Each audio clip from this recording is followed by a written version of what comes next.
All right, welcome everyone. Today I am here with Jonathan Cogburn, who we are going to be playing with his perspectives.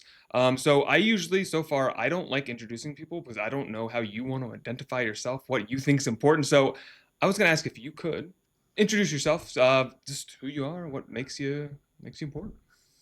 Sure, yeah, that I don't mind to do that at all. So I am a marriage and family therapist in Texas, and I identify with that professional identity really strongly. Always have since I entered the field. Something that I have said on X and on different podcasts that I'm very proud of.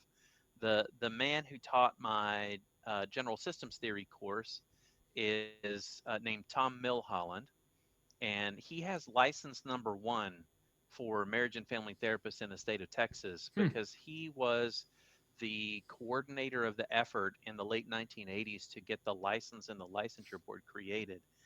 Um, so when you see me like advocate really strongly, especially on X, for systemic views of therapy, it's kind of a teacher student heritage force that's driving me to try to preserve that and to help uh, new generations of therapists to understand that better, because I feel like much of the teaching in the field has drifted away from the origins and from the history of all that.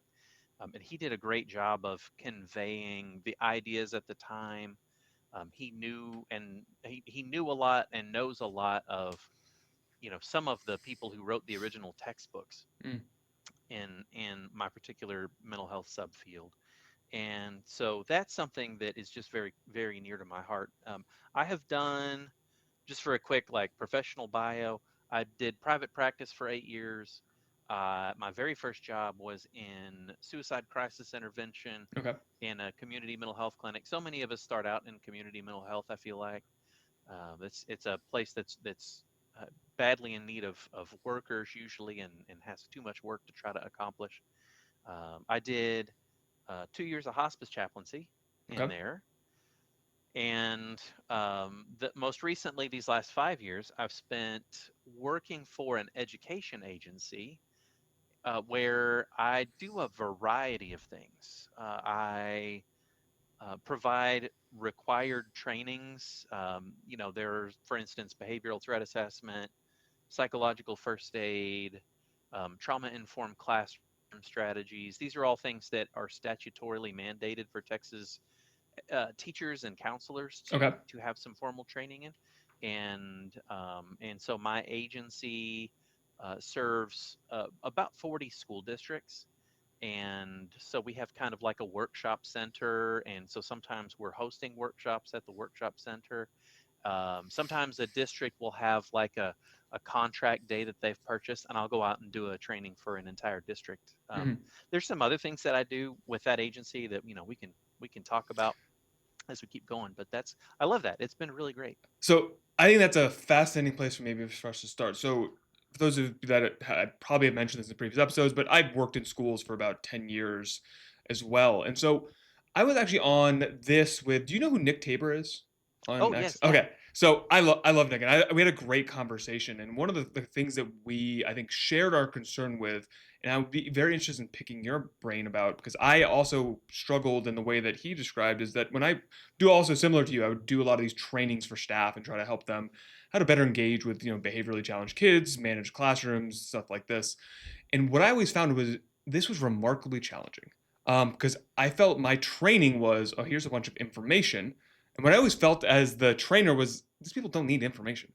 Um, they need almost like emotional regulatory management, because so often what I'm seeing in the classroom as someone that was direct service worker is that teachers would just get emotionally distraught at not knowing how to manage a child, not knowing what to do in a situation, often resort to, just your basic personal what you do. You usually raise your voice, do something like that. And so I want to hear what your experiences were like as a trainer in this, where like you get to pop in, do a training. And I don't know how much my concern was like, well, how much fidelity is there in these programs, and how much can I trust as the person who's providing this training that the people that have been trained are actually going to do the things that I'm talking about. It was always this challenge of like, how actually effective is this model essentially of you sit down in a room, we do a training for an hour, and then we don't talk about it again necessarily. Depending on the school administration that you're in, we may not talk about this again until next year. Yeah, so implementation and program fidelity are big hurdles usually for any kind of program. I've done we've like contracted with big SEL type programs in the past and have worked on implementation coaching for those. And we're not currently doing that, but Mhm. it's very challenging. There's a great potential benefit for persistence in pursuing programs and in pursuing initiatives that have a high return on investment. But man, I mean, it's really difficult. What we've always said is the and we're very honest with the administration that we talk to. What we always tell them is whether this is successful or not depends on the degree of buy-in from the top of the district Mm. downward.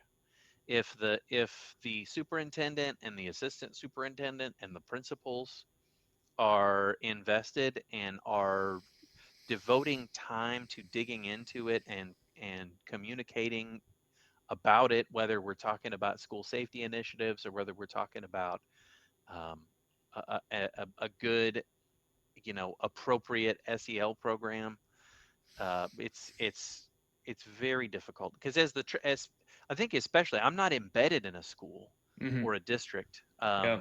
I'm in like a para agency. It's not even technically a state agency. It's a private agency Okay.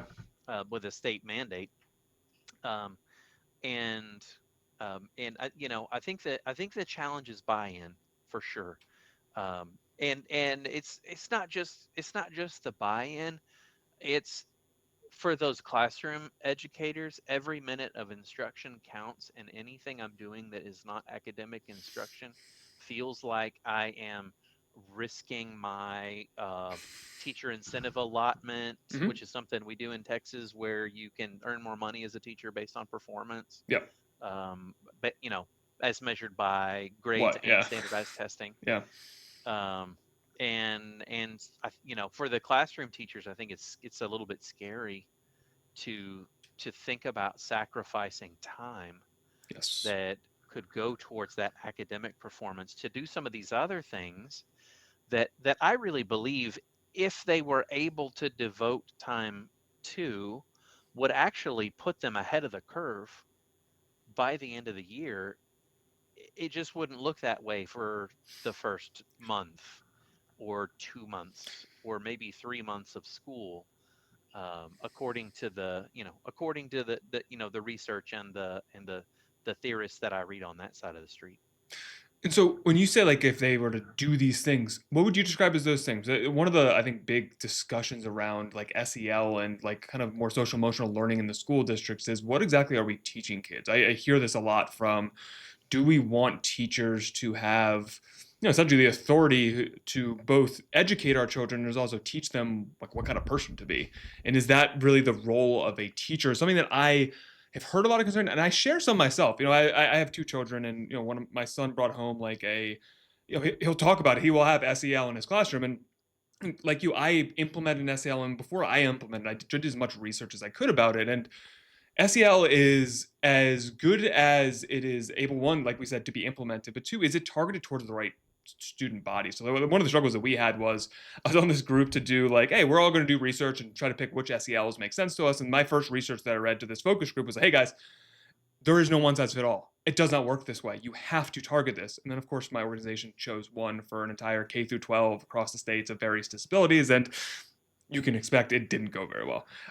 Right. And so trying to figure out like where do you see the role at within the school building for us to, it sense I guess veer from just the pure academic portion into doing more therapeutic type things. Yeah. I was on Stephanie Wynn's podcast a while back, and she really kind of challenged me with a question that she asked in this same direction, and I want to kind of repeat her question Okay. here because it was worded so well. She pointed out, like, mental health, like let's just say therapy. Mhm. Therapy works best if completely voluntary on the part of the person who's the identified patient. Mhm. And she was pointing out, so what happens when we start bringing like way a lot of mental health focus and therapy topics into school against the volition of the kids in the classroom? And this is very much in line with things that Nick points out. Yep. Mhm. Um, and I like him too, by the way, Nick. If you listen to this or hear this, he is completely honest. He is Yes. himself. We don't always agree, but he will always talk to you in a peaceable way. Yeah, he's great. Um, and I can get along with anybody. And he raises good concerns, Mhm. just like this one. And so, but she was pointing out like, what is the negative downstream effect of that, where we're subjecting people against their volition to therapy concepts and terminology, and then they later, maybe they don't need that kind of intervention when we're introducing that to them in school, but they do later on. And what kind of downstream effect have we created where we have kind of forced them or mandated them to participate in some way? Now they need it. Are we in like this pursuer distancer? Have we created a pursuer distancer pattern with them unintentionally, Mhm. where they later are more reluctant to consider going that route in a case of actual need? And I was like, man, this is a very insightful point. And it's just one that I want to repeat that Yeah. because it's a very real concern. What I was on her podcast to kind of talk about making a case for, we're never going to entirely remove mental health topics and or SEL type things at this point. It's not totally impossible. There's so much statute built around requiring so many of these things. Yeah. It would literally take a restart of state and federal law to not do it at some level. But I'm making the case. I have a Substack article that I wrote on this. I haven't written very much, but probably the longest article on there is one where I'm kind of highlighting, like, I think universal mental health topics is probably too far. First of all, Okay. like teaching kids about depression, teaching kids about anxiety, um, like focusing on these um, categories of pathology, I think is probably not the greatest, um, and is definitely trending into that territory that Stephanie was asking about, where we're really kind of getting away from an area where the school is trying to be an academic development entity, and they're really trending into, we're a mental disorder treatment entity. Mhm. Yep. And multiple roles, I think, don't work out much better for institutions than they do for individuals Mhm. in relationships. So that's kind of a first line for me. Uh, I think I think programs that are focused on things like increasing executive functioning skills, like giving kids opportunity to learn how to break down complex multi-step problems, but in a way where the stakes aren't connected maybe to a grade, but maybe to a group or team accomplishment or something like that, could be very, very useful. I think kind of your general positive character programs can be really, really good. Um, there is a potential problem with that, which is, what are the character traits we're emphasizing? Yes.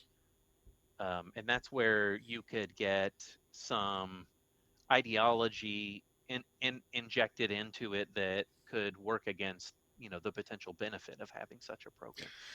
But in general, like positive character things like healthy communication, um, friendship, just basic friendship skills, things that leave a lot of control among the students about how their classroom culture is formed, those basic things that work well in just about any group, as much as we can quantify that, I think is where I would want to see that kind of effort go. I like the distinction of essentially we're not gonna, if we're going to do this, to maybe not discuss essentially pathology and talk about human thriving and how we achieve these things.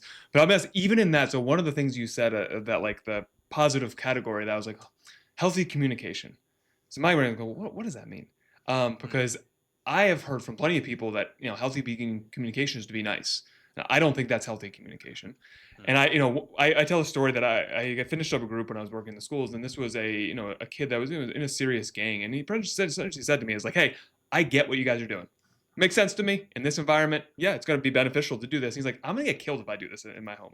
Healthy communication in the streets in my environment is not effective and would be dangerous actually for me to do this." And it really was this dawning moment to me of like, even something as simple as healthy communication sounds so simple, but it is so context specific.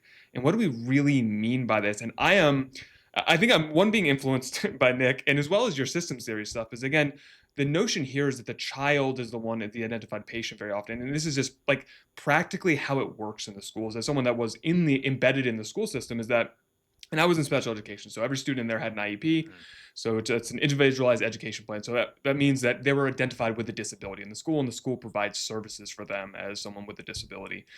And what I found was, again, always that was the child who has got all of the focus. And to me, as soon as you met the families, it was like, oh, well, of course this kid is kind of like this.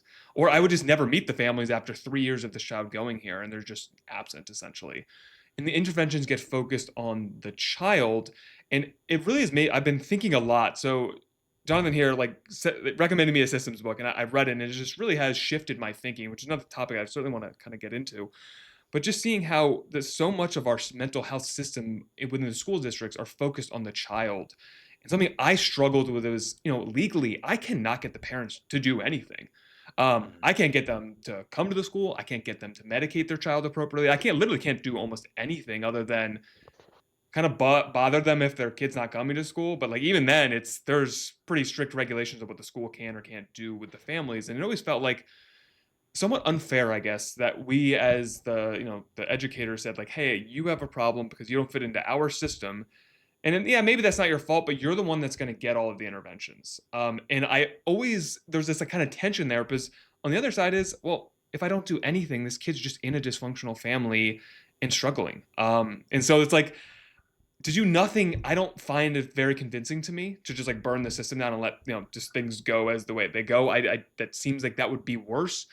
But there are some real, I think, considerations that I don't think are thought of enough, maybe in these areas of like, what are we really doing? And it's interesting for me now as a parent of seeing my son go through this. He got one of these forms of like, hey, we're doing a mental health screener for every single person in the school, and I was like, fuck no, I want nothing to do with this. I know my child, I know he's fine. I have a wonderful relationship with him, and he's doing great. And I don't know what he's going to put on this test. I don't know who's looking at this test. I don't know how they're going to use this test. And I've just seen so many things get, I guess, well intentioned people with even good interventions, things get wacky in the implementation phase at like the direct service level. And that was always my concern as being there. I'm sitting there like raising my hand to talking to the administrators. I'm like, practically this just isn't going to work the way you think it's going to work. And like, here's 17 issues, but it is something you said was it matched my experience exactly. Is if the leadership is not on board with this, they just don't really want to hear it. It's a wonderful marketing thing for stakeholders in the district. It looks good if you have a gold standard research focused like intervention for the kids. It sounds very good, but it is a much much more difficult task to make sure that am I one, what am I actually doing, and then two, if am I actually implementing this thing that I think that I'm doing effectively, is like just 10,000 times harder. And that was always where my concerns and kind of my tension came from in implementing some of this stuff. yeah. Well, so you're taking us in a really interesting direction, and all these thoughts are kind of hitting my brain as you were walking through those ideas just then. So um, there's I'm trying to kind of pick a path out of that. The Let's go with the idea of um, talking about the buy-in idea and how that can look at a district first. I think because I think a lot of people haven't gotten a good chance to see what like really good implementation can look like Sure. for a good program. So I have walked into a school. This was in the Dallas area. We were at a training on how to do some of that implementation coaching, and so there's some model campuses around. So we go to this model campus and we walk in the door, and it's probably 30 or 40 adults who were there to tour the campus that day. Mhm. Um, and like the entire school of children is right up at the front, like the foyer of the school to greet these adults coming in. And we all have kind of name badges on, and we're coming in little groups, and they're dividing, like the kids are initiating all the communication with us. So there are adults with them accompanying them, but the kids are taking on direct responsibility for the functioning of the school Mhm. in the moment of our arrival and helping us orient and figure out what group are we supposed to, what's your name, what group are you supposed to be a part of. Oh, you're a green group, here, come, follow me over here, we're going to group you right here to go to your first place. And when I think of that from a systems theory lens, what I see happening is uh, students are in a very healthy balance. Well, I say students and staff are in a very healthy balance of shared responsibility across the system of that campus. Mhm.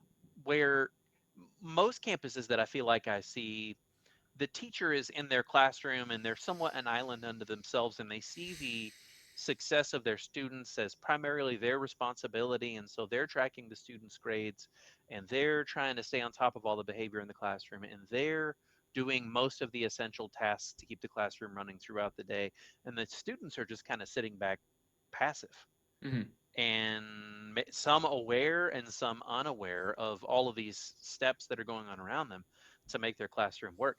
And I would describe that as a pursuer distancer pattern, where over time the teacher is maybe unintentionally doing more and more, taking on more and more functions of the classroom and the school, and the students are taking on less and less. So the teacher is over functioning and the Mhm. students are under functioning below what their capabilities would allow, and we end up with very poor energy output inside the system because the students have all of this available energy that's sitting there untapped, and the teachers are running themselves beyond empty to be able to maintain the functioning of the classroom. Well, I show up at this school, and the kids are the ones initiating communication with the adult visitors and grouping us and keeping up with the schedule for the event of the day, where we're going around, and like some of us are in a group in the cafeteria, and the students are showing us their progress notebooks where they are all personally articulating their own academic development, like where they were, where they are now, and where they're trying to get to. Mhm. um, and so we have um, a high a high degree of emotional differentiation in the system, where shared power is shared as much as possible, but there's still appropriate hierarchy. um, but there is optimization of use of energy. And then other groups are going around, and these kids are taking them to tour all the bulletin boards that are tracking their classroom level progress Mhm. or their grade level progress that they're trying to achieve. They're picking, fourth grade has a goal that the entire grade is pursuing, and then every classroom has a specific um, actionable task that they're doing as a class to feed into that grade level goal. And then every individual in the classroom has some specific tasks that they have chosen in order to feed into that classroom level goal.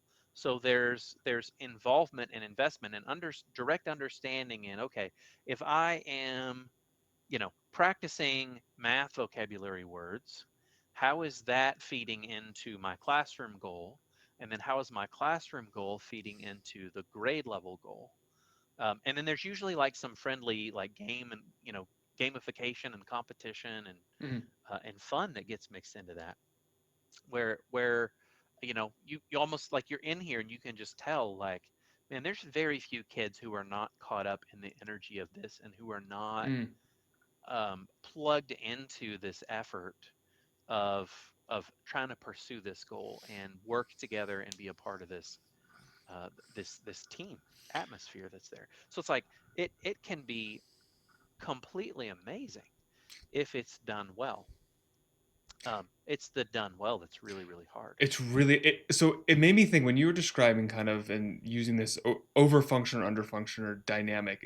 And just for people that aren't familiar with systems functioning, it's like say you're in a relationship with someone's going to do more and in essence, the other person has to do less, and it can become pathological. Is essentially the idea that we're discussing here. And I witnessed this in my own like therapeutic development. So when I first went into the schools, I'm a social worker. I was taught within the social work schools, and nowadays you're generally taught a lot of very active interventions. So bringing in games that have a therapeutic element, which really is I'm just making up a rule that is kind of BS, but you're gonna have to follow directions, or you can't talk until it's your turn. Like Hmm. you kind of just making stuff up, if I'm being totally honest. And I was realizing like this isn't working. It is hard to get buy-in from the kids. I'm doing a ton of effort on my end to like prep this, and at a certain point, I decided I'm not going to do this anymore. And at the time I was reading about, I don't know if you've read Carl Rogers encounter groups, and what these were was essentially he would put people in a room and explain nothing and just see what happened essentially in a room. And I was fascinated with this idea of like, do I need to be doing so much? Or can I just walk into a room with my group and say, guys, what are we talking about today? And so I started doing that. And what I found is when you were describing that, energy is probably the best way I could describe this. And again, I was working with not the public school kids you were talking about. I was working with some of probably the most difficult kids you could imagine. Hmm. They're all hyper engaged because they're talking about what they want to talk about and the interest things that they're interested in. Another example that I saw was the greatest teacher I've ever seen. He did this thing, and I was like, I wish I remember the name to it, but instead of teaching, he was just like, "What do you guys want to talk about today?" And the kids' hands shot up, and they were talking about science and space, and they're all over the place. And afterwards, I was like, "What was that?" Like, these are the kids that you're like, it is impossible to get them to do work at all, and you have them hyper focused and engaged and excited with an energy that I didn't see at all almost ever in these environments. And it's this question of, do we actually put too much on our teachers that they have to do, you know you have to teach, educate, be a parent, sometimes teach them social emotional learning. And it is these metrics there, which I think again are there to try to incentivize and help the teacher to do a good job. But my experience is often almost the opposite. It is, I am getting the metric done, and whether it's actually effective or not is not totally relevant. Is I'm going to do what I'm being tested to do, which is what humans tend to do, is that I'm going to try to get a good grade so I can get paid more, which is totally reasonable in my eyes. But this really challenging of, how do we actually get people to, and sometimes what it was for me, it's I have a really strong faith in kids that like they will just be okay. Like there's just something about kids, like I love the idea of anti-fragility, that like if you just like let them be, they will get stronger. Not just that they're resilient, but like they're amazing little things that will grow and become stronger. And I don't know why I have that, but I kind of just have this. I've always had this about kids. And so I felt comfortable just kind of stepping back. I mean, like, it's going to work out. And Hmm. it sounds a bit crazy. Like, hey, I'm just like, hey, let's just see what happens. But the experience of doing that it was amazing. It was not only way less work for me, which is awesome. I didn't have to do this whole like planning groups. If you're a school therapist, like planning groups is a nightmare. And you're like, all right, Hmm. I'm week like 30. I've already done all of my groups. How do I figure out another group to do? And I was like, oh, I don't have to do anything. So I could just walk in, like, hey guys, what's going on? And let's have a conversation. And you just set some basic ground rules and you go from there. Yeah. You just brought up something in my mind that I wanted to touch on that you said earlier. Is connected to exactly to what you're talking about right now. That idea of like the kid who is coming from the streets, like the rough life, and is coming into school, and we're like, well, let's do healthy relationship stuff, and they're like, well, that's actually pretty dangerous for me to do out there. Like that's not safe to do. Um, and this is something that Nick talks about a lot, is that our intervention shouldn't be trying to force people into a mold that is somehow disconnected with their life, Mhm. um, like trying to remove them from their context entirely. Now, one thing I think is okay is to very clearly communicate to kids in school, like there's different sets of rules in different places, Mhm. and we are human beings and therefore pretty adaptable. And if we understand why we might adapt back and forth to these different environments, but recognize that there's a reason that okay, I act this way in this environment, and here's why that makes sense. But I act this way in this other environment. Mm. Here's why that makes sense. And guess what? You know what? You're going to be out there in probably a workforce Yep. somewhere someday, and you're going to have yet a third set of rules, or many more sets of rules that you're going to follow. This is kind of a natural feature of living. And I think it can be healthy as long as it's somewhat overt about it. Like, yeah, okay, that makes sense why, you wouldn't want to react this way all the time. But, let's talk about like pros and cons of these different places. Hmm. I had you when you were talking about that earlier, it brought up I was doing this art-based lessons book with school counselors. My favorite part of my job is I have a little grant that I operate under, and I get to buy some counseling supplies Okay. for very, very small schools. Like we're talking 100 to 200 students enrolled K through 12. Okay. A couple of them, well, one of them doesn't even have a school counselor. Um, but we're trying to figure, like, there's statutory requirements, and there's got to be people ready to talk to these kids when they're in trouble. Like, we need somebody who can engage them. So I get to buy these supplies and take them out. So we were doing this training on this art-based lessons book that we had bought for them. And part of the lesson that we were just doing a sample lesson from the book. And it was, kind of create an image out of these snippets of paper that represent some kind of place that feels warm and comfortable to you. Could be a house, could be a friend's house, could be an imaginary place, um, could be a grandparent's home, could be a classroom, whatever it might be.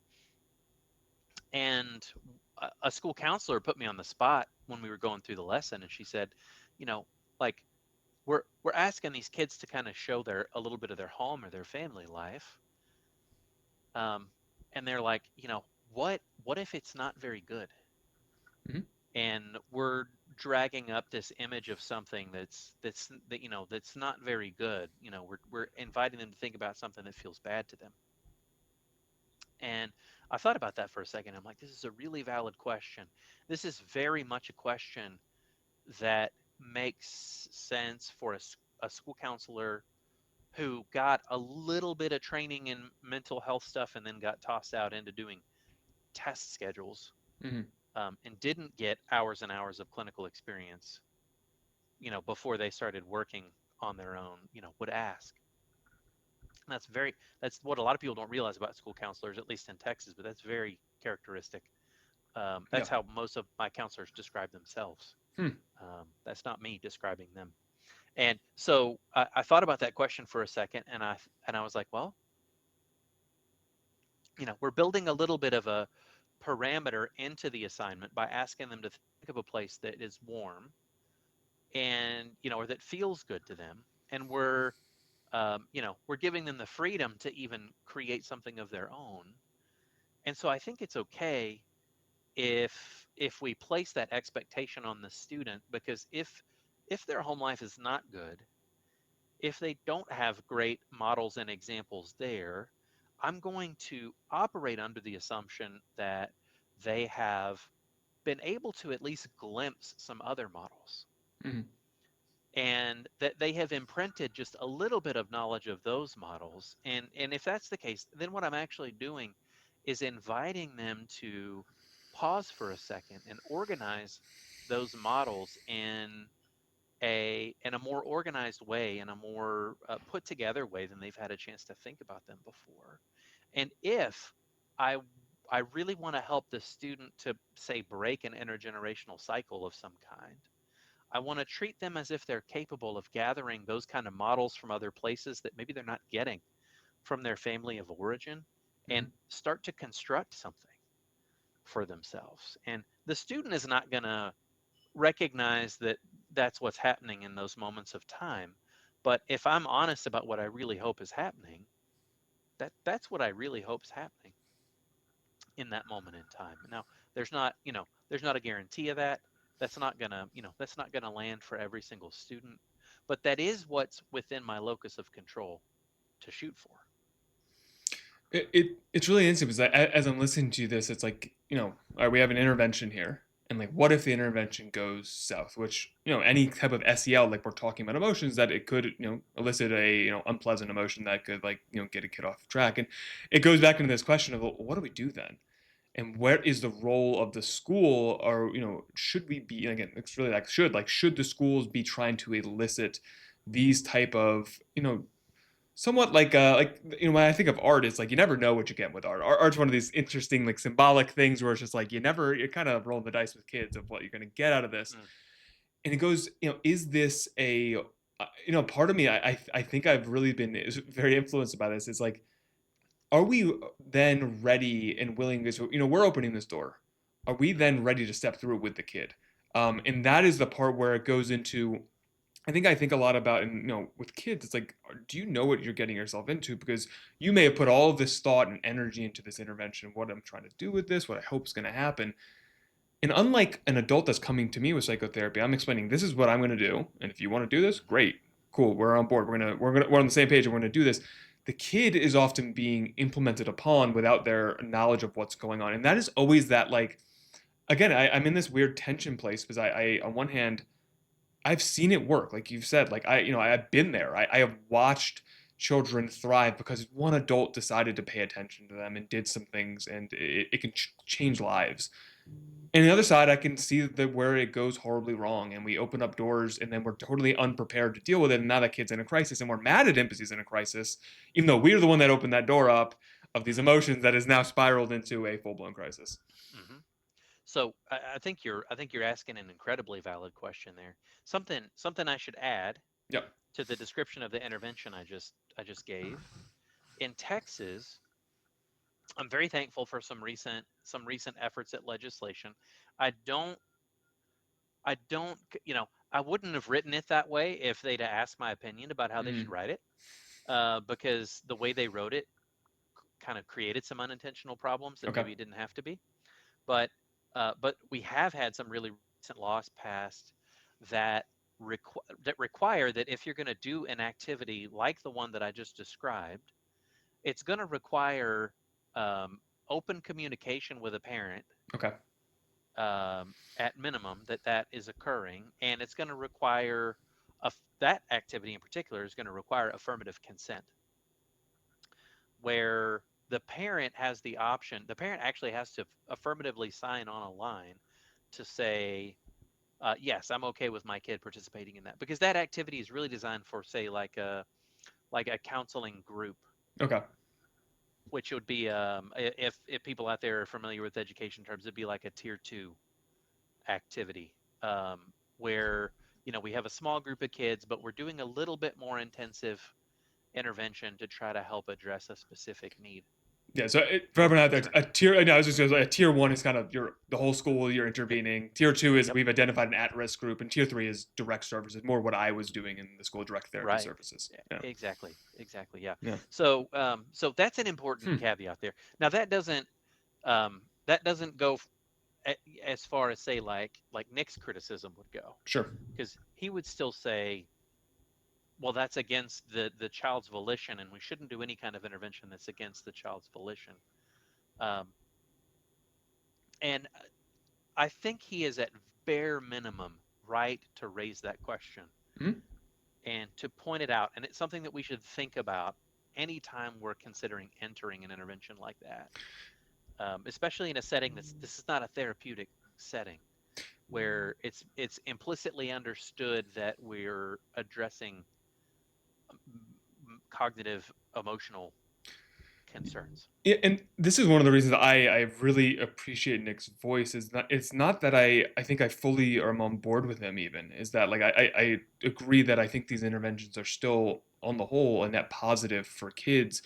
But it's a question that I know in grad school, and I'm old now, but it's been a while. But like in grad school, the idea of like iatrogenic effects or the harms that we could be causing through, just incompetence or like just a mistake sometimes. Like it's just Mm-hmm. sometimes things just happen.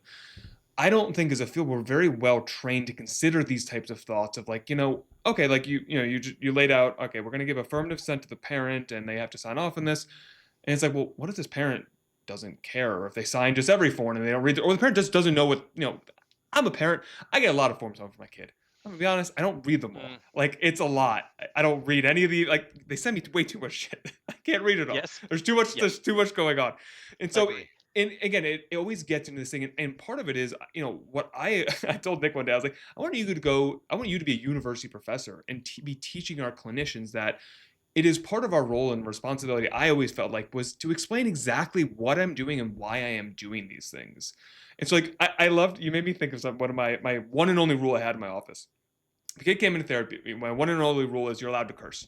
And it was exactly what you described is there's a time and a place for things. In my office, it is very important to be able to freely express yourself. And if sometimes I said to them, you know what, a good fuck, there's nothing else that can replace that. It's just a Yep. rightly timed curse word gets out the description of what is happening internally better than any other word. And I don't want to bar you from doing that. But as soon as you walk outside of my office, I'm another staff member in this building, and the rules that apply to you for every other staff member I'm going to apply them. And I'm explaining to you that again, the idea of there's a reason that I'm doing this. It's not an arbitrary cruelty rule. It's that hey, as you were saying, you have to learn that you have to be a different person in different places, and that's actually a required thing. And the word keeps popping into my head because I know there's let's say a controversy over the idea of code switching, which is a way of what we're essentially talking about. And I'm like, code switching is good. You should be able to code switch. Like that is I think to be a functional adult, you have to understand the idea that when you're with your buddies in a group chat, you're going to speak very differently than when you're going to work, or even how you and I are speaking right now. If I hit that stop recording button over there, you and I would probably have a different conversation. And that doesn't mean that Yes. we're being dishonest. I don't think it means that we're lying. It's that, hey, I'm performing a certain role right now. And in order to do that, I have to shift my behavior. I just can't like go into my base impulses, which are probably a little bit darker, or I have a dark sense of humor and I can't say some of the things on here if I want to pursue my goals. And so part of it is teaching these kids that, hey, there are reasons to why we're doing this, but often I don't think we have ourselves fully thought out those reasons and are then able to articulate it to the kids to be like, hey, this is why I'm doing this. There's a reason to this. Yeah. So I'll bring in a layer of discussion here that's kind of on the other side than Nick usually talks about, Yeah, um, which is let's talk about McKinney-Vento students. I don't know what that is. Tell me. Ah, interesting. Yeah. Oh, okay. So it's many people don't know. Most say that for sure the average layperson doesn't know. For sure, no therapist I know from my area knows what this is. So in the 1980s, I think maybe around Okay. 1987-ish, there was a federal law passed called the McKinney-Vento Act. The McKinney-Vento Act established different definitions for homelessness for students than the established HUD definitions. Okay. And so so here's some additional examples. Let's say we have a student who is like my friend Luke, from my growing up. Luke turned 18. Uh, there was lots of family conflict. Mom was not the most emotionally mature, reliable caregiver. She said, "I don't want to see your face. Get out of this house." He's still in high school. Hmm. He was like, a year behind for his age. So he's got like quite a bit of high school to finish up here. And my dad he was a church friend, and my dad worked at his school district. Luke came to live with us. He lived with us for about a year and a half. Luke is considered homeless in this situation because his circumstances were created by a hardship, which is unstable relationships in his family home, Mhm. where his caregivers are no longer legally required to care for him. He is living in a place that none of his caregivers live, and his name is not attached to the lease. And there's not a guarantee that this living situation is any kind of permanent for him. And so, according to McKinney-Vento law, he qualifies as homeless. Well, when he qualifies as homeless, he should be identified in the school record system as a homeless student, and he gains access to some additional support, where there is a district homeless student liaison who can step in and sort of surrogate, not take over the role of a parent, of course, but just assist with some basic stuff like, hey, you need an ID, and you don't have it, let's fill out Hmm. this form that is a waiver for the fee, and I can take you down to the DMV and help you get your driver's license with this form. And all it takes is having that identification made. where that student is clearly, yes, this is a homeless student. The district is affirming this, and then therefore the fee is waived, and the typical like adult or parent consent or assistance that might be required is also waived Okay. in these situations. Okay, so there's when I first learned about this, I was like, what the heck? Isn't this what CPS is for? Well, it's not neglect. Kids that are in McKinney-Vento situations most often is, again, not always, but most often they've landed at maybe a decent place, or even in a lot of cases a better place than where they were living Hmm. in terms of emotional reliability. You know, kind of falling on the generosity of people at church or people in the town. Um, and are the term is couch surfing. Hmm. They're couch surfing at somebody else's house. And well, so take a kid who is in this kind of situation. Other examples, man, I've seen this example many times. I saw it in community mental health. I've seen it. I didn't know what to call it then. I've seen it in private practice, and I've seen it in this role, where you got a student and mom has some emotional dependence issues, for example, and they're living in a house, and mom decides, hey, I'm just going to go live with this guy over here in this other town because I've fallen in love with him. And so you are going to go, you're going to go stay with this family. They've agreed to take you in. Well, Hmm. there's not physical neglect there. The kid has food, the kid has shelter. Um, you know, Hopefully, ideally, the caregiver is pretty reliable and safe person and not predatory. There is, I want to say, is an extremely high risk of like human trafficking for these kids. They're one of the most at risk Makes sense. populations of kids for being trafficked in various ways. It is very like their female homeless students are like 10 times more likely to experience pregnancy before the end of high school. Um, so take these kids as an example, and then let's put that let's put that idea of that example intervention I just tossed out there again. Hmm. Where else is that kid going to get any kind of support that looks like that? Hmm. And in a county where the community mental health agency drives in from a county over or two counties over, because that's where their office is located, and there's no private practice clinic. um, the only person in the entire county who's received any mental health training is the school counselor, and and it's been pretty fast and loose training Sure. as it is. Yep. So that's the other side of the coin. If Yes. we think about it in terms of like an urban setting where it's as rife with resources as can be found, and maybe we're tending to see a lot more of that attempt at universal implementation of mental health intervention. Yeah, that's a problem. That's fair, and I agree with Nick Hmm. on a lot of what he says about that.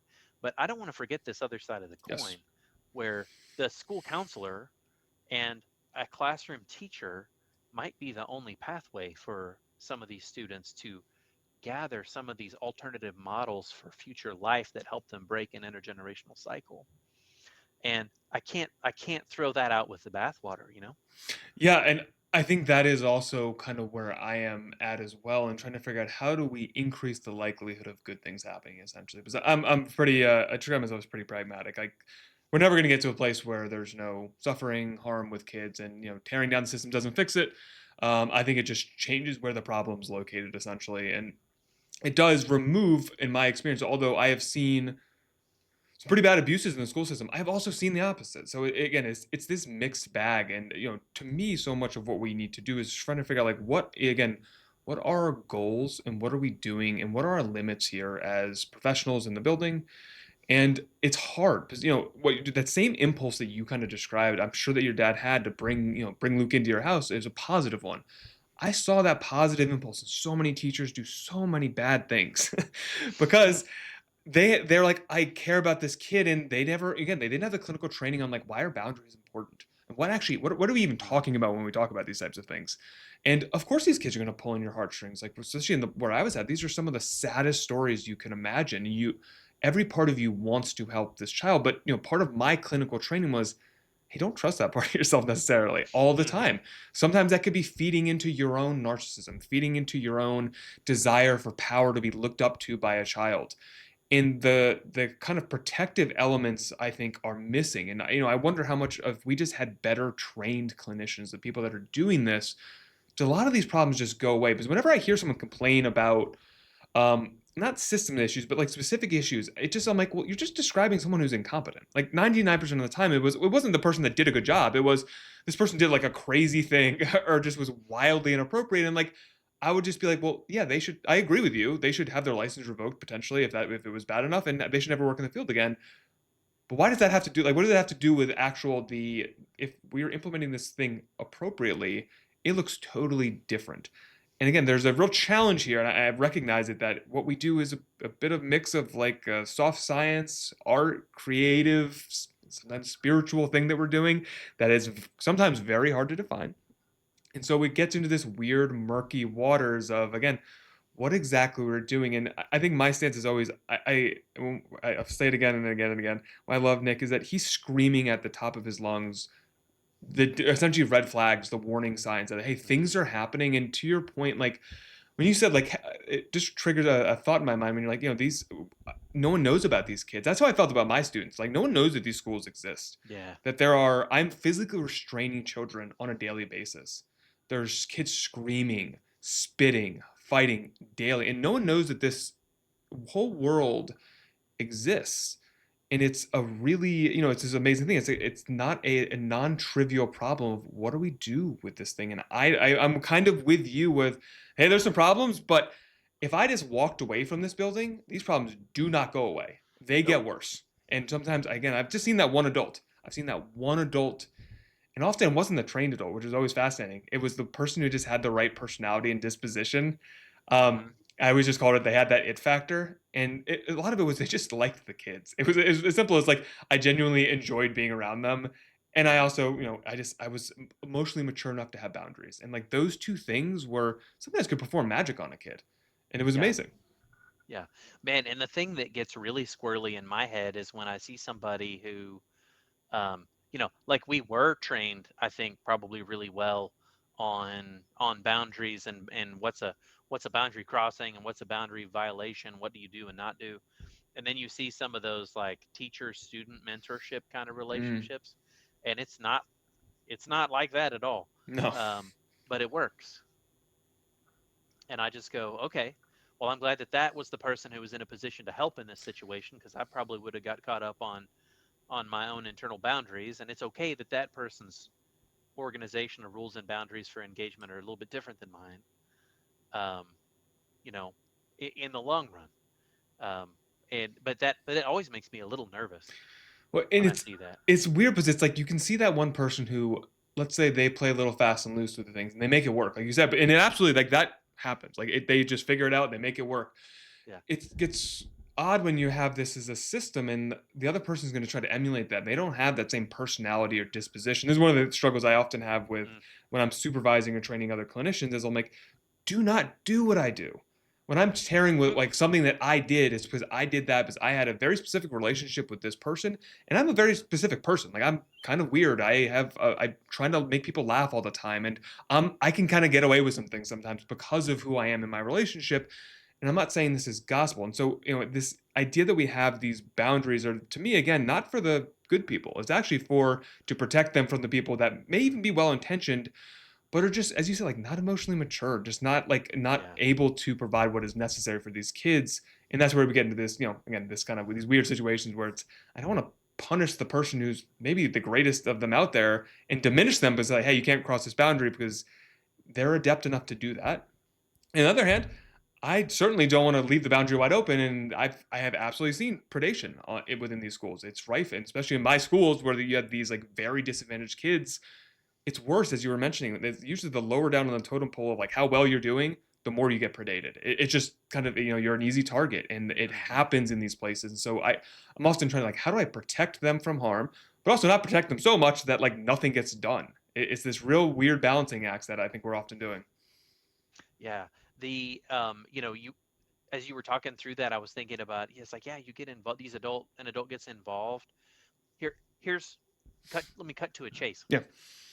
When it works well and the boundaries aren't like the ones that maybe you and I were trained to live within or create, one thing I feel sure has happened is that adult has not overfunctioned for the child. The adult has instead ignited that child's curiosity or motivation to become a more active participant in navigating their life. And I think you would find that as a common factor in in in, in probably any Hmm. of those kind of success stories that you and I have seen. It's sometimes I have a friend colleague here who was he was a family service worker for Head Start, and now he does something very similar for a communities and schools organization that does a little bit of like in-house mentor support for schools, especially these small and rural ones that I'm talking about. And he was a foster kid when he was in school, and in a little, little small school kind of right here around me. And he was like, he would tell you like, man, I was hell on wheels. I was awful. Hmm. I pissed everybody off.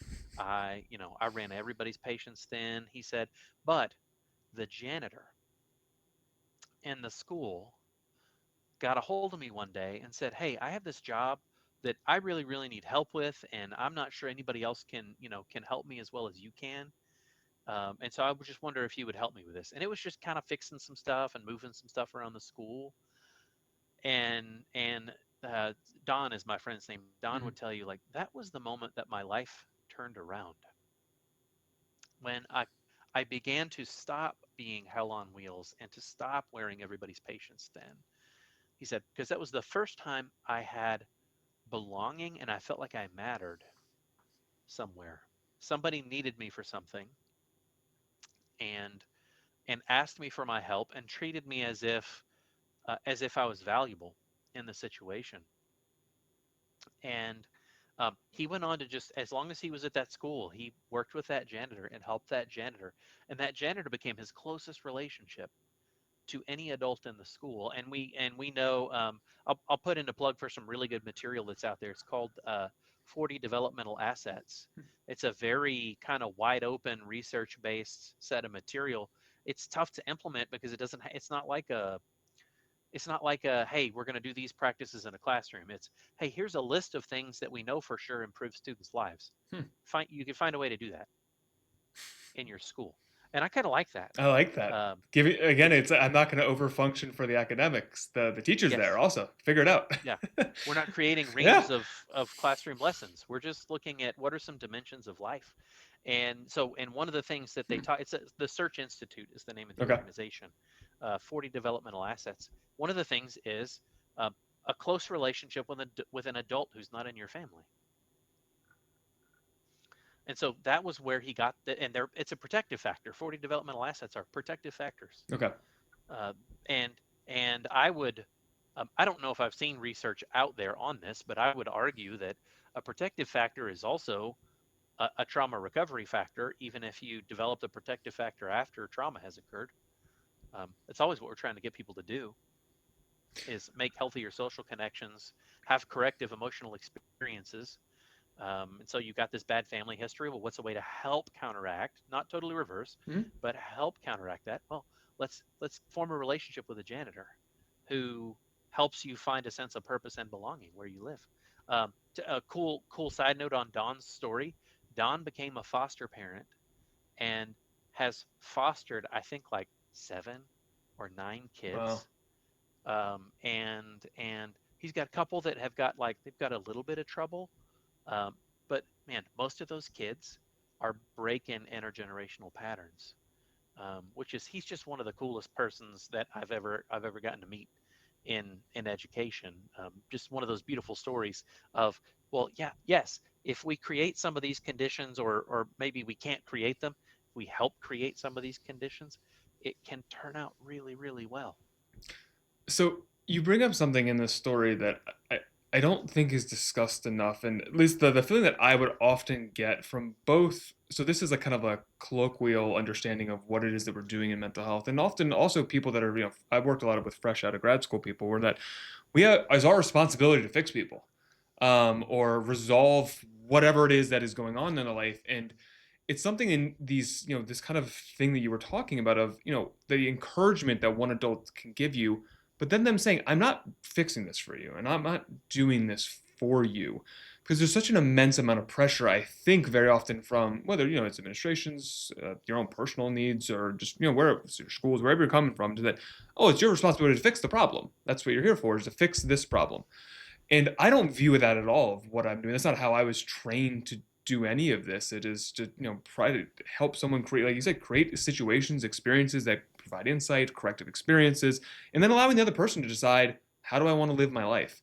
Um, and so often I see where a lot of the trouble gets into is there's an expectation that we are going to fix someone, or we're going to bring them to some kind of norm, whatever that kind of means. I'm not totally sure, as opposed to what I would always describe to, my supervisors, like, we're trying to pull out the potential of that specific person, and you got to figure out what that is. I don't know what that is necessarily, but like that is my goal, is to get that specific person to wherever like they're trying to go to. I always tell the kids, when my version of informed dissent with kids is, my job is to be able to teach you or help you figure out how to get what you want in life.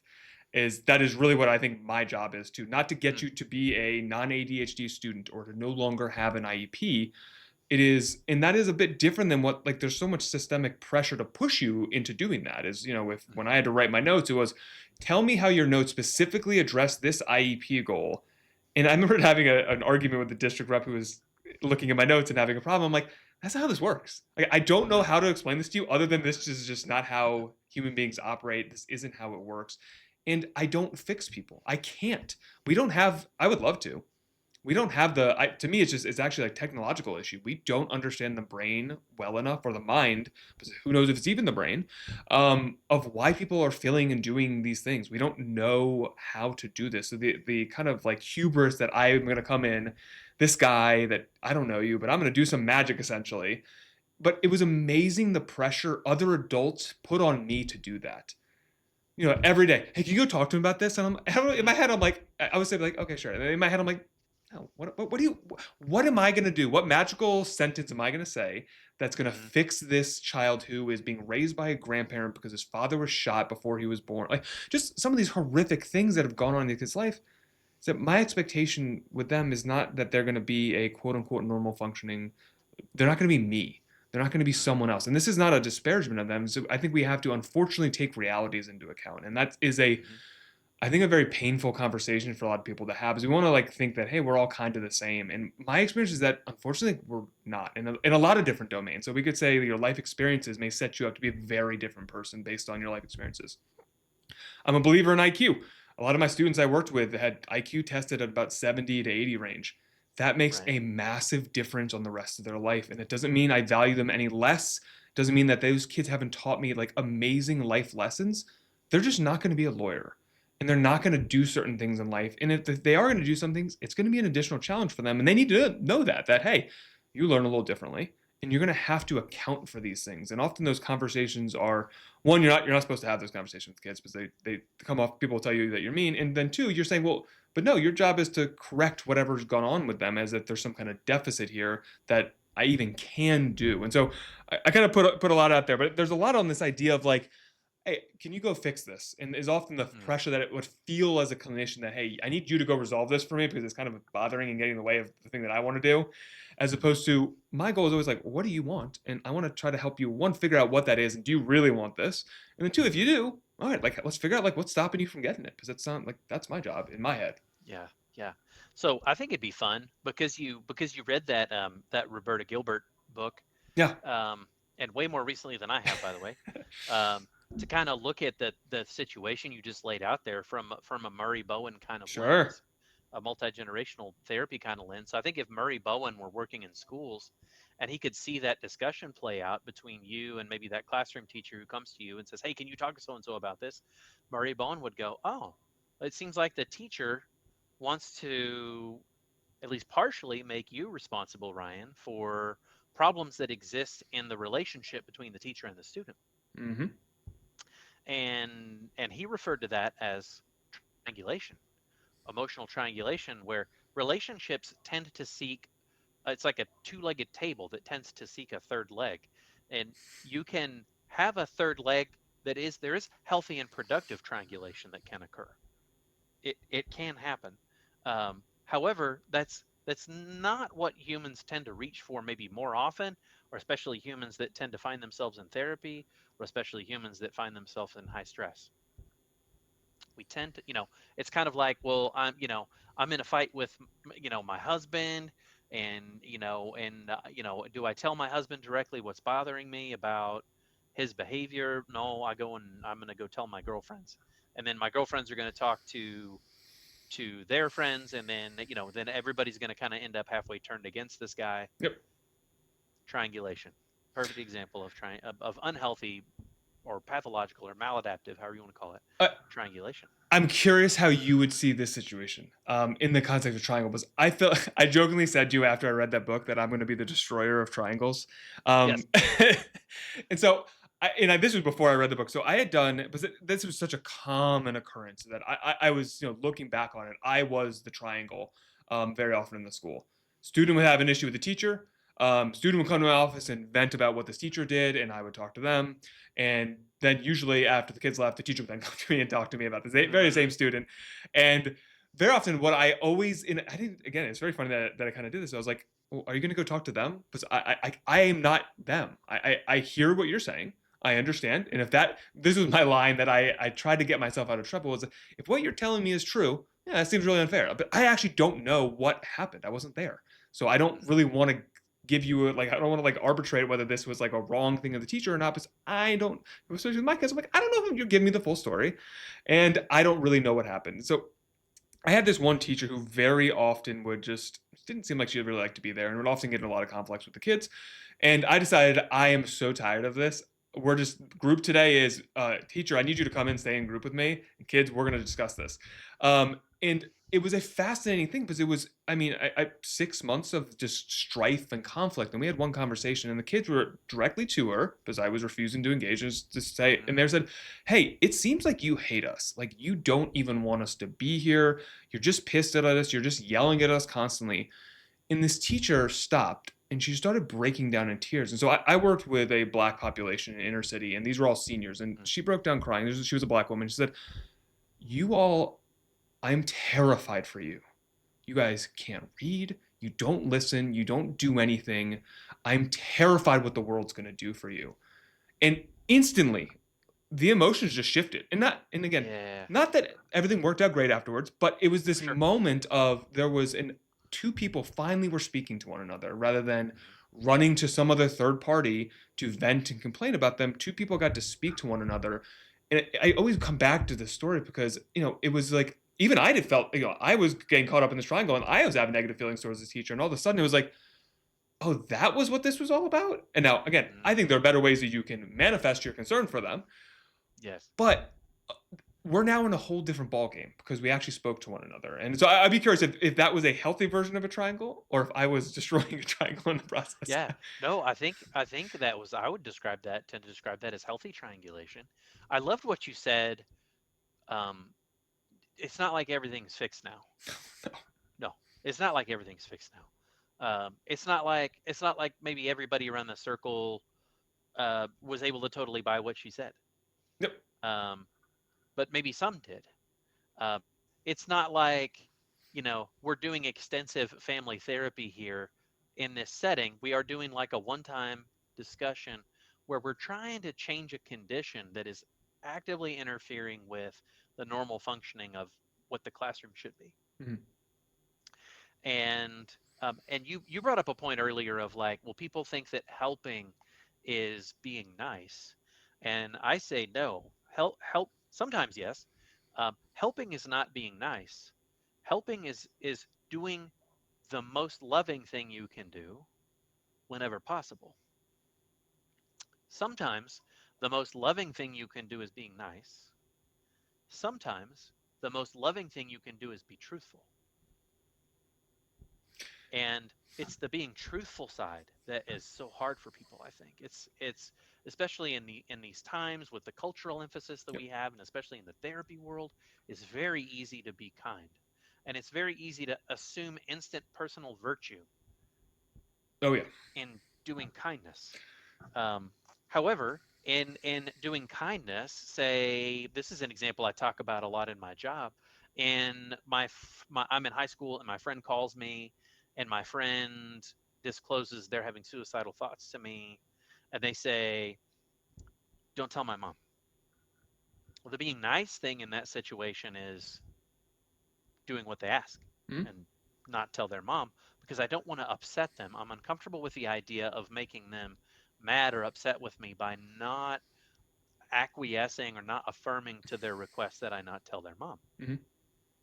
However, that is not the most loving thing you can do in that situation, because what you don't realize is that you're unintentionally taking emotional responsibility for that person's safety.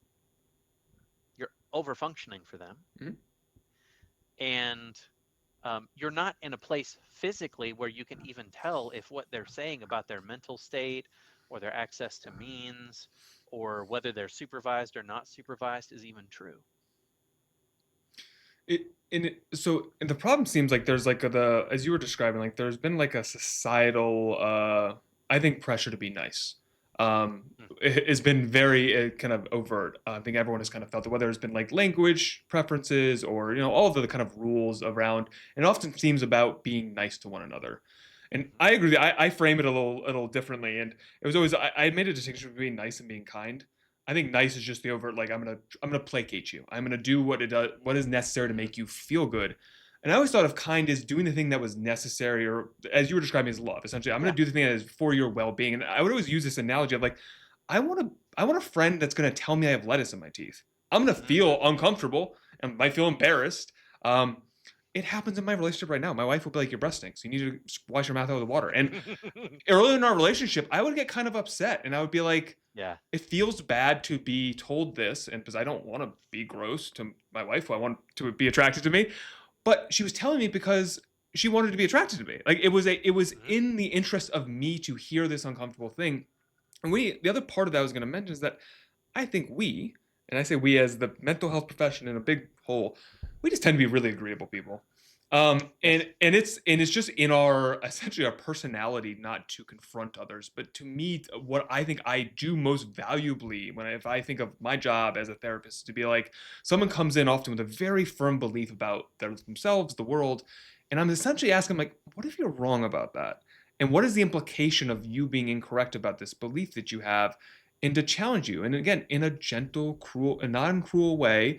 But I'm saying, hey, you might be wrong about this. And sometimes you say it with a little bit more emphasis and it works. And people mhm, need to hear a firm no. mhm, I very much disagree with what you're saying, and maybe a little bit less in actual doing psychotherapy, but in so many other settings, that can be some kids. I always felt like we're waiting for that.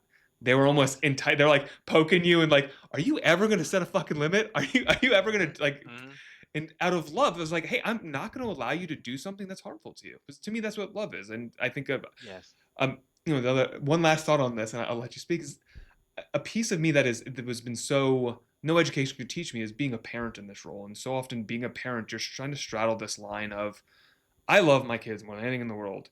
And part of that love means I'm gonna have to do something that you're gonna tell me that I mean. You're gonna tell me that you think I hate you.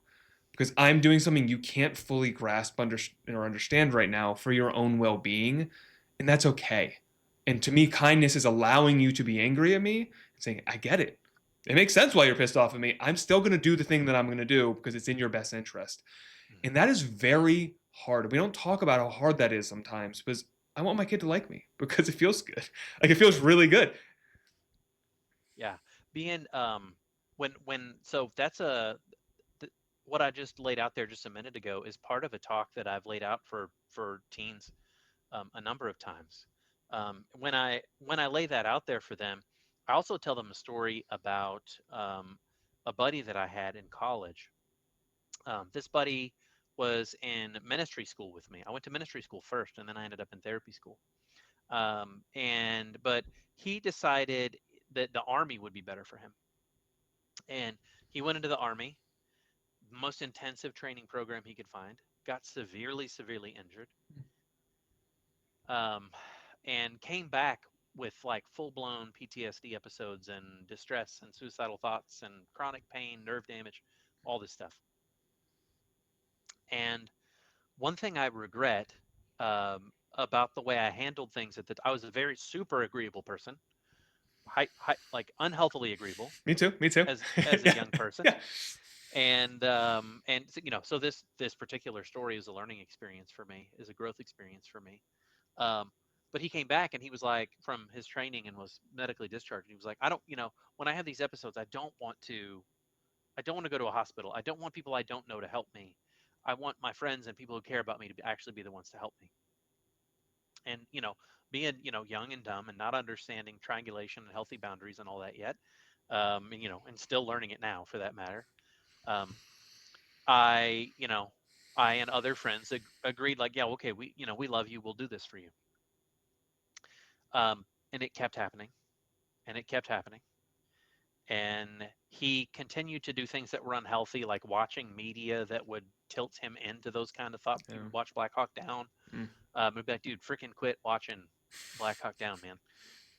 And he would drink and drink and drink, and medications, and I got to a point where I had to start challenging him on it and be like, dude, this is not working. I don't think you realize how detrimental this is to the rest of our relationship, our friendship, because I'm more your nurse and your psychiatric hospital than I am your friend at this point. And he was always able to just kind of be defended Hmm. and minimize that and push that away. And that was where I really learned about resentment. Hmm. That is the word I Um, was just thinking about. yeah, that was where I learned about resentment, because I started to resent seeing Yep. his name on my phone. Hmm. Because if he was calling, I was sure it was going to be, hey, I'm going into feeling bad. I need help. I need somebody to come over. And while he was still living here in my town, you know, I never could say no. Um, I'm not going to come. And I never did call a hospital. And looking back on that, it's like, if I knew now, or if I knew then what I know now, I would have just decided and acted differently Hmm. one day in the course of that. And I tell teens that story, adolescents that story, kids in school, or I've talked to kids at church about that too. Um, if you continue to say yes over and over again, but it's either going against something you believe, or if it is putting too much responsibility on you, and you are in this job where you're taking responsibility for somebody's safety in a way you're not actually capable Hmm. of fulfilling and following through for whatever reason, you will end up developing this resentment wedge in yourself. And so you're being nice over and over again, um, but you're actually distancing from the person. And the more you're nice, the more you end up distancing and unplugging and disengaging. And so you may not make them uncomfortable, but you may lose the relationship, because you have not spoken maybe for what your deepest belief is about what should happen, or because you don't have enough influence. The influence is totally imbalanced, or because that over functioning, under functioning is so imbalanced that you're taking way too much responsibility and you're feeling burnt out and exhausted Hmm. with this. And so this is one of the reasons that being truthful is a most loving thing you can do, is because it preserves the relationship in a way that leaves you in a position to be helpful to that person. Now, you may risk making them mad. If you're being truthful, you will risk making them mad, and they could choose to leave you or walk away from you at that point. Um, that doesn't mean that isn't worth the risk, I think. Yeah, it's such a. I have over my lifetime as an also, like I said, continually recovering agreeable person, is that my heuristic in life of where I'm going to set a boundary is, do I think I'll be resentful if I say yes to this? Because I have personally seen resentment destroy me, in my relationships with people, to withdraw, to be aggressive. And it is it's one of those things where it's, oh, this is a very, very destructive thing, but it's also in my control. In all of these situations where I have found myself resentful, I have played a role in each and every one of those. And trying to figure out, all right, how do I figure out how to reduce this thing that is purely destructive? And it is, I have to take a risk. And this is often when when you talk about like in therapy, when you're talking to someone about taking a risk like this, that it really is a risk. You don't know how this is going to work out. But we actually do kind of know if you keep doing what you're doing, it's actually kind of predictable what's going to happen. Yep. You're really pissed off now. You're probably going to be more pissed off in 6 months from now if you're continuing under the same conditions. Mhm. And this is why often I think it is so hard to change, and often in relationships, is that there's that risk, and someone's like, you know what, I'll just take this. I will take this because that is better than abandonment. And that is often I see as a motivating factor. And it's so challenging to get people to say, it's worth that risk. And to me, I always frame this as I think it's a win-win. I think if you go and take the risk, and that person leaves you, that person unfortunately was not meant to be in your life at that moment. And it probably was not at the relationship you thought it was. And if it works out, well, great, now you have a better relationship. And you're not stuck dragging this thing out until, to me, what inevitably, resentment turns into contempt. And my understanding of the research that contempt is when relationships end. Yep. And this tracks pretty nicely that like it just this is what happens, and I don't want that to happen, whether that is in my relationship with my family, my children, my community, my coworkers. And it's hard because again, that agreeable part of me is still there, that I want to say yes to everything. I want to help everyone else out. Mhm. And then I have to stop and be like, do I actually want to do this? Or am I feeling bad because I don't want to disappoint this person? And that's what I found. It was a self-protection of I don't want to disappoint someone because I think that they're gonna hate me now. And that's my own stuff. And that is, as I think I try to just bring these things up in these places, because as clinicians, we will always have our own stuff, and unless I am aware of it and I Mhm. have worked on this, I am so liable to just do it over and over and over again, just like anyone else. Mhm. And I have these little rules in my head of like, I think I'm not gonna like this in like 3 weeks from now, and so I'm gonna not do this, or I'm gonna set up a boundary of like, hey, I'm willing to do this for 3 weeks, and then we're gonna have to have another conversation, and I'm gonna decide maybe I'm not into this anymore, and we're gonna have to switch up what's going on here. Mhm. Wow, man. I loved your question of, am I going to resent this if I say yes? Is this fueling resentment? I hadn't thought about asking the question in that way, but I think that's an extremely powerful question. It's just like, if you love the person, you want the relationship, like the main thing that needs to happen is the relationship needs to continue, Yeah. which means that person needs to stay alive, and the balance of emotional responsibility in the relationship needs to be even enough that nobody's getting sick Hmm. of the relationship, Yep. at least not long, not chronically. Yeah. There's a back and forth to that for sure. There's times when I give support more and then I receive it more. um, but hopefully it's kind of, it's kind of close to the middle. But I love that because it's an intentional pause in a process of wanting to say yes, and just kind of putting that impulse aside for a second and going, okay, what's the real long-term consequence of if I say yes to this? What is the long-term benefit if I say yes to this? Is it going to drive a wedge in the relationship? If so, okay, I probably need to say no, or I maybe need to say this time, okay, but going forward, here's how it's going to go. And it's what I have found in my experience with other people is that word resentment, like people are really resistant to like, oh, I don't feel resentful. And to me, I'm like, this is like a no big deal word. I feel resentful all the time. Um, Mhm. and one of the challenges, I again go back to this, we're agreeable people. I think agreeable people have a very hard time recognizing how angry they are. Um, Mm. I think I am quite an angry person. Despite my exterior, is often comes off very light and fun having, and internally, I'm often very like pissed off. And it used to be much more so because I had a hard time admitting that that was a part of who I was. I grew up in an environment where anger was a thing that was destructive. I didn't Yeah. get to see the protective element of anger. So the kind of decision I made was, well, I'm not going to be angry. I'm not going to at least manifest anger outwardly Mm. because well, it's destructive. Why would I do that? I don't want to cause harm. And Hmm. so it took me, for me, my journey was personal therapy, and my personal therapy was, no, you're actually quite angry, and that's okay. Hmm. It is an okay thing to be angry. It is, potentially reasonable. The harm comes when you deny it. And when I say, "Oh, I'm not angry. I really love helping you," on the back of my head is like, "I don't want to fucking be here. Like, I don't want to do this." Yeah. And it happens in such little things, and I see it all the time in relationships. And the most common one is, in a couple, they'll be like, "Hey, what do you want for dinner?" And they'll be like, "I don't care." And you always care. You always Mm-hmm. have an idea of an image of a food that you would like, and it's often these little things of, "Oh, I've even found that I can get resentful because I didn't ask for what I wanted for dinner." And maybe if that happens over 10 years time, that has a weight on you and you don't realize this. And one of my encouraging things for all clinicians is just become aware of the bit of the darker sides of you. And that I know you want to join a role that is a helping, positive, healing profession. That doesn't mean that you don't have this other side of you. You're a human being. Mm-hmm. You have this other side of you. And, I'm very invested, I think, in talking about this because our field talks so much about positivity and self-care, and what that really means to me is very different than I think what is often communicated as. Is that to me, self-care is like getting to know yourself and living more authentically, not taking a bubble bath or having a glass of wine.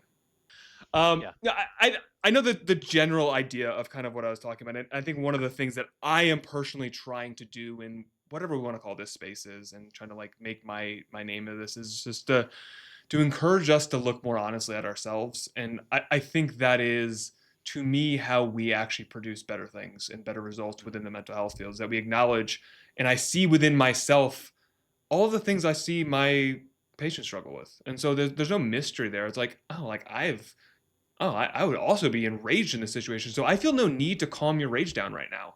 I've also been in a similar rage, and it just kind of goes away. It'll be okay. And actually, there's something valuable there, that to learn, maybe that, oh, there's something that happened that elicited this level of emotion in you. Maybe we should attend to that. And I think often we're trying to soothe, and I am often not trying to soothe people. And obviously, there's a degree, and you want to keep people safe. But for the most part, I'm very excited when I see intense emotion, because that means we're hitting on something that's important, as Yeah. opposed to wanting to, let's take 3 deep breaths and get rid of this anger. No, that's a real part of you, and I want us all to recognize that it is there, and it's not bad. I don't think any emotion is bad. My conception of emotion is just a language we have, either evolved or God has given us, whatever your belief system is, to teach us things, and we can dismiss it at our cost. And I think I personally don't like getting rid of my emotions. I like to sit with them.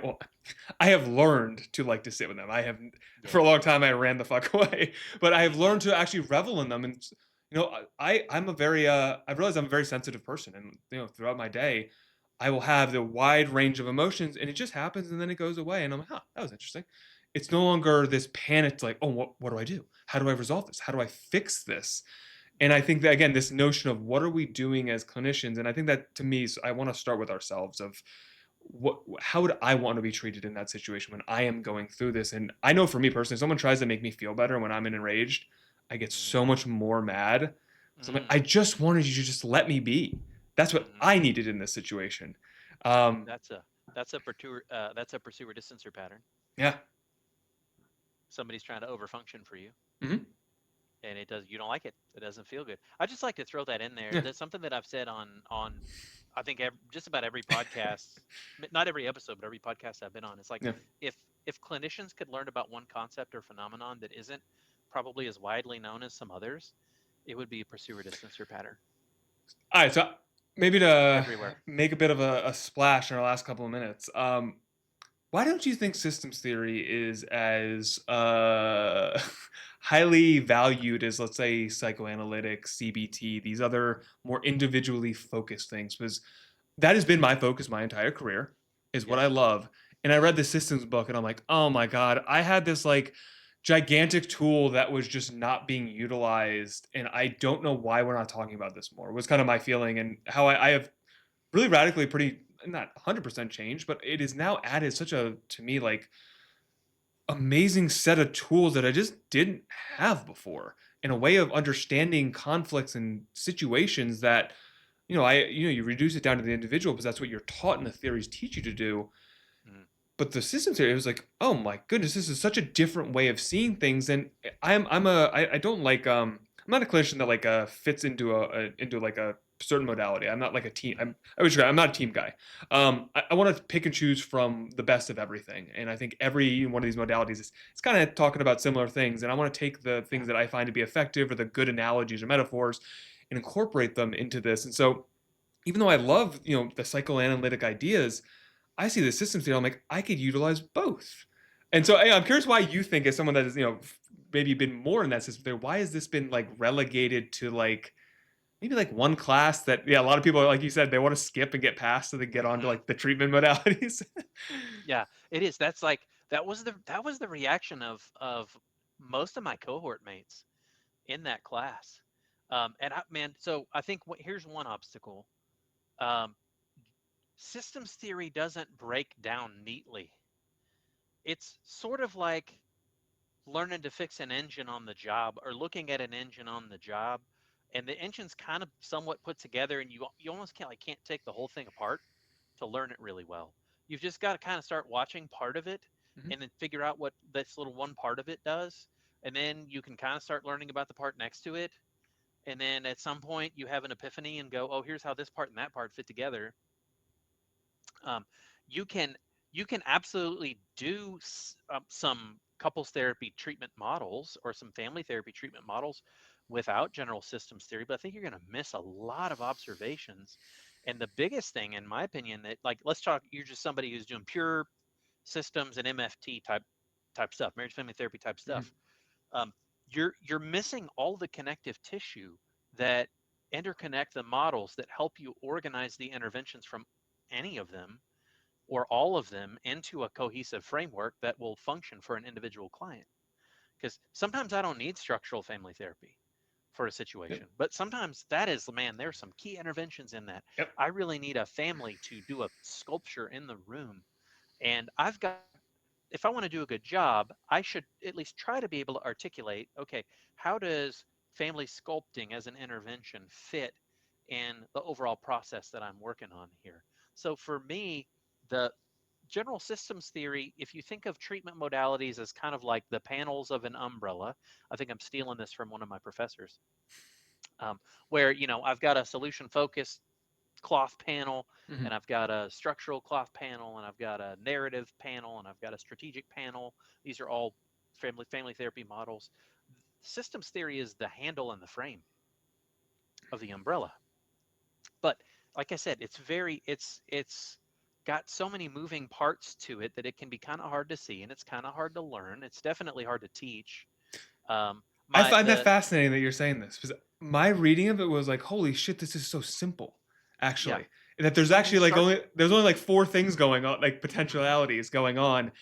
And as soon as my experience of reading this book was, oh, I've seen all this stuff before, but now I have a name for it. mhm, And sometimes mhm, just having a name for it is like what unlocks your ability to then manipulate and do something with it.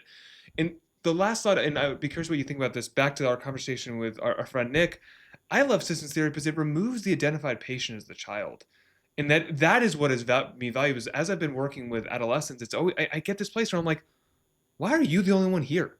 Like, yes, why are you the only one here? And I'm getting emails from your mom like, hey, this is the problem. Well, I want you to work on this. I'm like, and so I've just started like, no, everyone has to come in. And now that I'm utilizing this, I'm like, it is crystal clear. And not only is it helps remove the child as the identified patient, I see the relief on the adults that I have worked with as well. As they're like, oh, I can. It's to me, I view when I finished reading that book, I was like, this is the most empowering thing that I've ever read. And the mhm, idea that I found to be so empowering is that a single person can change the system and that I don't have to wait on anyone else to do something different. And I can mhm, force them essentially. The analogy that I use in this book is that, let's say Jonathan and I are tied by a rope. If I take a step back, he has to come with me. If I mhm, move to the side, he's coming with me. And often it removes this idea of like, oh, I have to wait for this person to change. It's like, no, I can just do something different. And I find that like to be maybe the most empowering idea I have ever heard. And because so many problems are built within relationships, and you hear people like, well, they're never going to change or they never do anything different. And now to be like, it doesn't matter. It actually doesn't yeah, matter. Yeah, yeah, it might make it a little harder, but in reality, it's you still have the ability. And I'm trying to, so often improve people's agency and empower them to go do things. And that idea was just like mind-boggling to me that this is not like screamed from the rooftops because so many of personal individual therapy is relationship problems. And Yes. like, it's like, oh, here's this amazing tool that we could be using. hmm And if I have, say, some individual personality functioning, let's say I have some kind of emotional dependence that's connected to my personality. Well, I'm likely to. One of two things is most likely to happen. I'm either likely to seek a partner who is what is the term? I don't remember the individual. It's isomorphic is the systems term. Who is the same? I'm likely to pick someone who's the same shape as a person who I've been in that same kind of pattern with Sure. before. Yeah. Isomorphic is the systems term. And so, or I am, let's say I'm like a physical abuse survivor, and I've got my emotional bonding is kind of wrapped up with the physical abuse. I'm likely to start enacting some of the parts of the pattern that were in the old relationship to try to keep the homeostasis going, hmm the repetition of the pattern that I was comfortable with going, even if that means becoming the physical abuser in the relationship. Relationship powers powers patterns are very persistent. They tend to be very persistent, hmm and they are part of the mechanism that can either contribute to someone changing or that can hold them stuck in place. And so this is something that anybody watching and listening to this later, I would want them to know systems theory applied to these kind of problems began because some psychiatrists recognized that families were showing up to family visit weekend at the inpatient schizophrenia treatment center, and the patients were experiencing significant symptom regression, mm treatment regression, when the families would show up Yeah. and they go, what the heck is going on? Why is this happening? And at first they started to blame the families in a causal way, but they pretty quickly shifted their mindset to say, no, this is not a linear causality. This is not A plus B equals C. This is the family is the environment in which the symptoms emerged, and the patterns of communication have the ability to contribute to worsening or improving Yeah. the symptoms. And it's so powerful to be able to see it that way, because you all of a sudden have control over a fuel source to either feed or starve a problem. hmm And the problem is not the person. The problem is you got bad fuel hitting one part of the system, and it's that part of the system is reacting badly. But if you can change the quality of the fuel, the reaction settles down. Sometimes somebody else becomes the symptom bearer for a Sure. second, which is really freaky. That'll freak some individual therapists out to go, oh, okay, I fixed one kid, but then now the other kid's enacting Yeah. the same kind of behavior. That was written about so extensively in the Mm. early days of family therapy, because they realized it was happening so quickly. Like, families are social organisms. Schools are social organisms, and if we can improve the fuel, we can diminish the individual problems, because the fuel is messing with all this unconscious stuff that we like to think of as the origin of the problem, Mm. but which is only part of a circular system. It so Do you mind if I share something like personal of how like I've integrated this into my Yeah, own thoughts? So, please. and the reason I want to actually use my personal as an example of this is because this is a very difficult conversation, but I think it's an important one that I feel like is necessary for someone's growth. And often when you grow up in a dysfunctional, let's say, as far as an abusive, childhood or family environment, there's this feeling that are left with is often like, why did these people do this to me? And it's an Mm, externalization of these people did something to me and I am the victim. And I lived a lot of my life identified as, I was like, oh, like things were done to me and that was totally unfair. And that was the mindset I had. And I had a therapist that I was going to, and he definitely wasn't a systems theorist, but he essentially brought it to my attention. And this is after, again, months of allowing me to just be and building a relationship with me. He pointed out to me that you were playing a role in this relationship. It mm, doesn't mean that is your fault. And so I always have this very challenging conversation with people that it's not your fault these things happen to you. You did play a role. And the reason I want to talk to you about this role that you may have played is because you're likely to enact it out again in your mm, current relationships.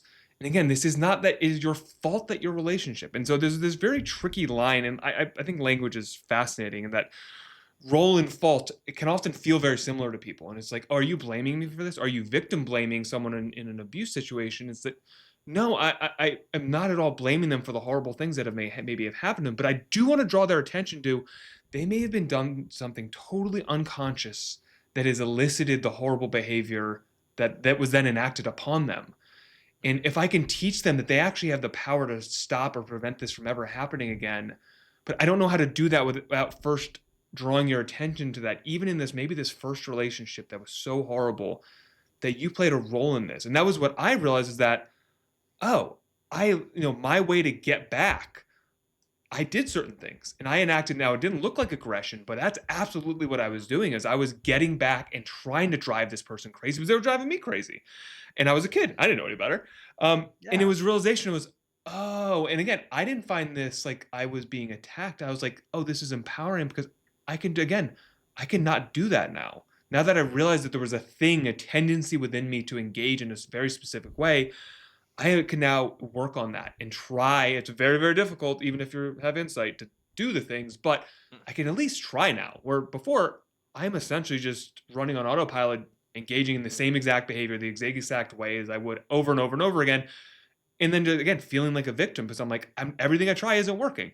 Mhm. And I found that this, and I don't know if you have a better way of articulating this, but I've really struggled with how do I articulate this distinction between you did play a role, and I believe this even from my, and maybe this is extreme, like even as a child, you're playing a role in the dynamics within a system functioning, but I don't assign responsibility or fault to you at all, and I'm not sure if you've found a better way to articulate this. Because it's something that I've tried to, I've had to tread very carefully because I think it's so important to discuss, but it's so easy to go dipping into like shaming people for things that were Mhm. totally not their fault. Yeah. So probably my favorite way to do this, um, the go back to Dr. Milholland, who I started out talking about. Mhm. Um, he my, he inspired something. I started collecting axioms in pairs as I did private practice, and he gave me my first pair of axioms. So I call them. He just called them his rules, rule number one and rule number two. Um, but I'm like, okay, these are my systemic axioms, and they all come in pairs. And but my first pair is his rule number one. Rule number one is all behavior makes sense in context. I love it. Rule number two, context explains why something happened. It does not permit, predict, or excuse that that should continue to happen from now and evermore. Just because an event shaped what has become a predisposed reaction in me does not mean that that should continue, especially once I have awareness of some detrimental effect, some harm or discomfort, some resentment it may be causing. Mhm. Let's say, for instance, Yeah. um, it's not a it's because you went through that. It's not a prescription. It's not a requirement that you continue to live out that pattern. And actually, it's a responsibility to consider.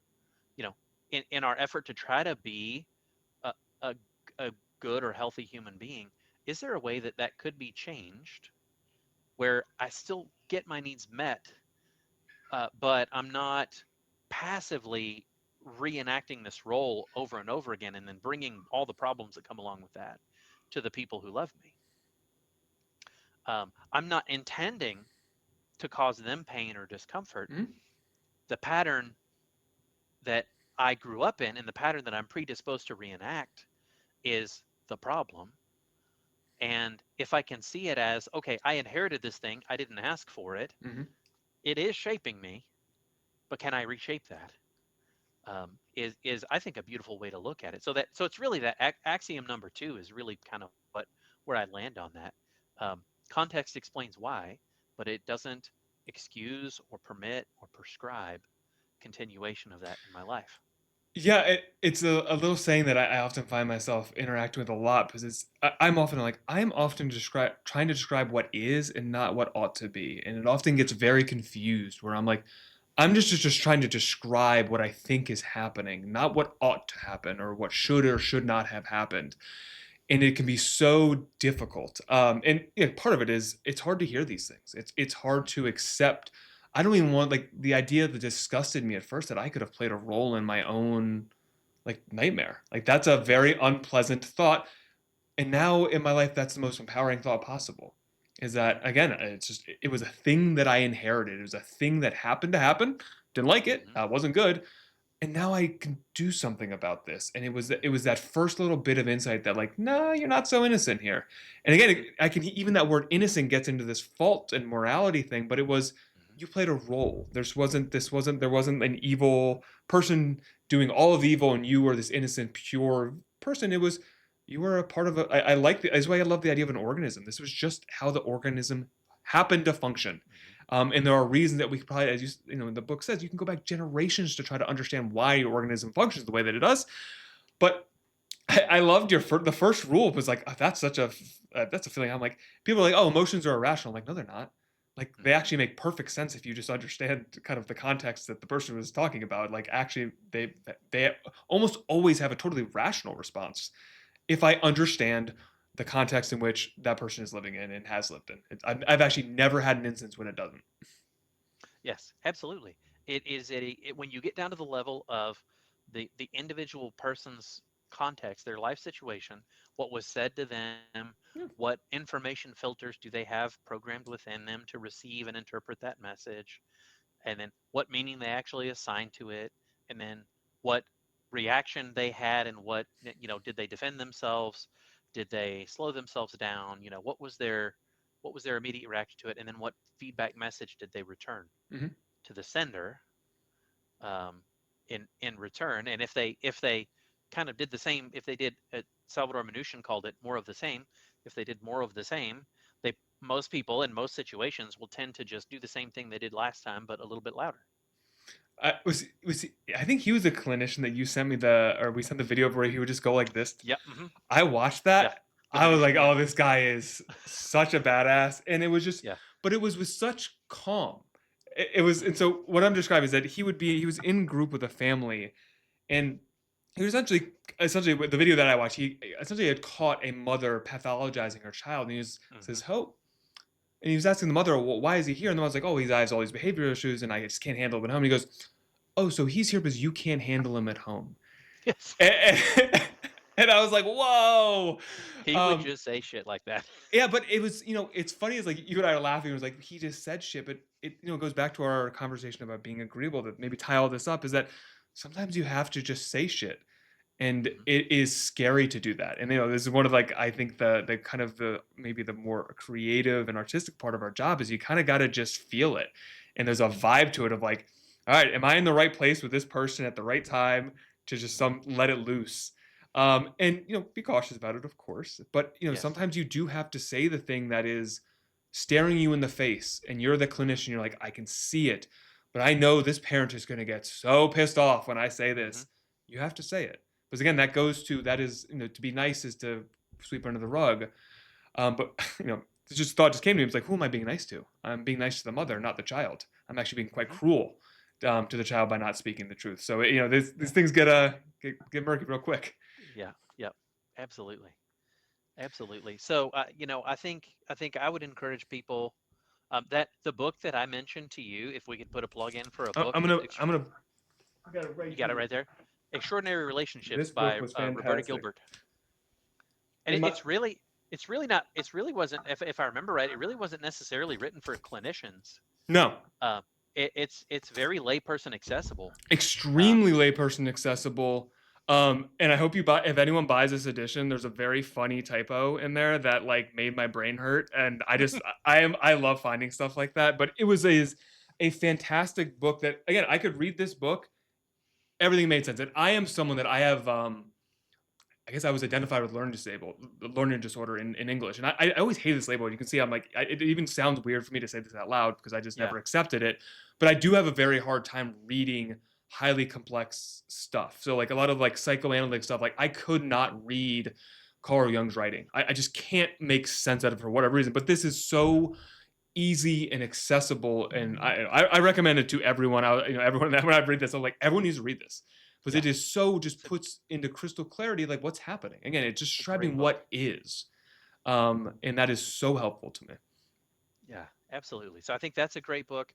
I think any clinicians out there who watch this or read this, just I don't know, get in Chat GPT and get into your. Yeah. First of all, if you don't have a psychotherapy tutor, build a psychotherapy tutor in Chat GPT because that's fun. Ooh. Um, and ask it. This worked really well. I gave it the theories and modalities that I'm comfortable with, and I told it, hey, whenever I ask you to explain a concept to me, give me parallel concepts in the modalities that I understand that help me connect it to what I already know. So it's like if there's a psychoanalytic thing that looks kind of like Yeah. isomorphism, then tell me what that term is and explain me a little bit about how that functions. So That's anyway, so so interesting. Because in my put head, your I'm like, oh, you're describing me as some word. I'm like, oh, like repetition compulsion. Like, yeah, yeah. yeah. Oh, these things are the same. There you go. Same Yeah. phenomenon, just a different That's a good idea. view, different angled view on it. Huh. So build you a psychotherapy tutor, and then ask it to teach you about pursuer distancer and pursuer distancer, over functioning and under functioning, blamer withdrawer.